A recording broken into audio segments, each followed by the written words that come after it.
Monsieur Thierry Meyssan, vous êtes écrivain et journaliste français, président du réseau Voltaire. Je vous remercie infiniment d'avoir eu la gentillesse d'accorder cet entretien à la radio francophone iranienne.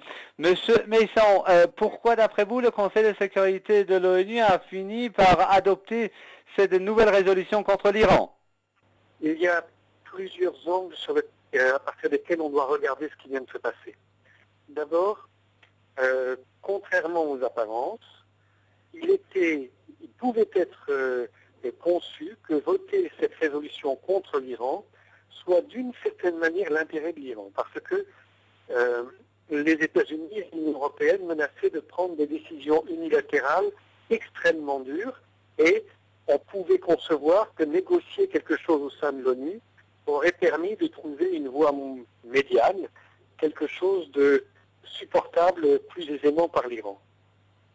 Cependant, je pense que cette manière de voir, qui a été notamment défendue par des diplomates chinois et russes, est erronée parce que c'est l'inverse qui se passera. S'appuyant sur la résolution 1929, les États-Unis et l'Union européenne vont quand même prendre des décisions unilatérales à l'encontre de l'Iran.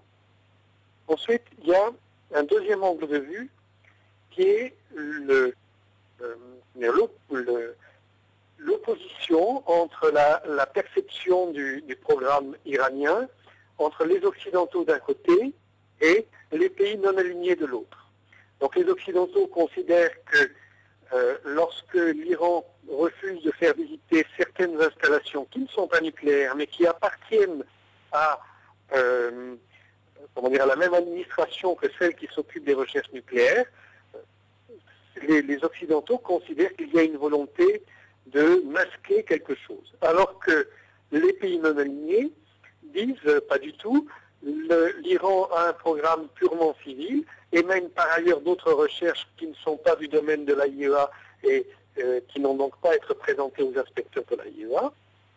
Et ces États du mouvement non aligné pensent que l'Iran, en continuant ses recherches nucléaires, va pouvoir proposer une solution industrielle pour l'énergie dans le tiers-monde, alors que pour le moment, les États occidentaux conservent pour eux cette technologie.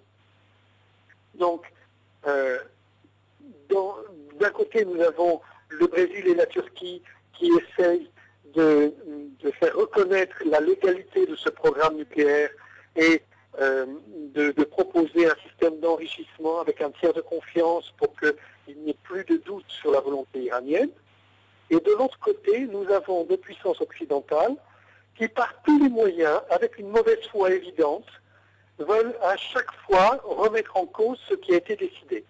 Et c'est vraiment ce qui s'est passé, puisque on doit se souvenir qu'en novembre 2009, les Occidentaux ont fait une proposition à la Russie, à l'Iran, avec l'intervention de la Russie, qui aurait été tiers de confiance dans le processus d'enrichissement de l'uranium.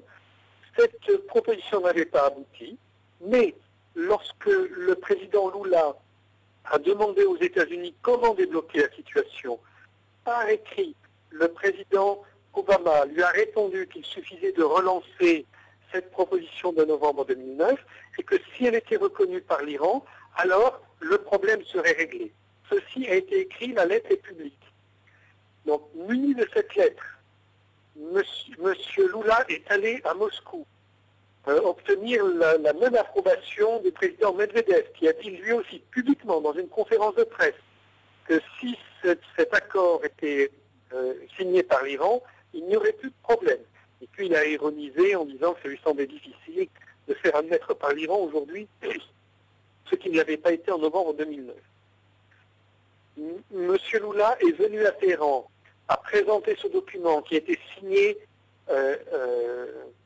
par l'Iran, mais avec la Turquie et non plus la Russie comme tiers de confiance.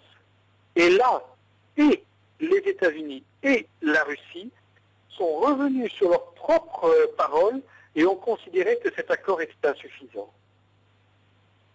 Bon, il y a enfin un troisième aspect que l'on doit regarder dans cette affaire, qui est l'ambiguïté de la position russe.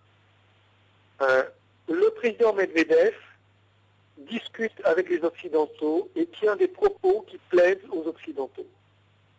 Le Premier ministre Vladimir Poutine discute avec les pays musulmans et tient des propos qui plaisent aux pays musulmans.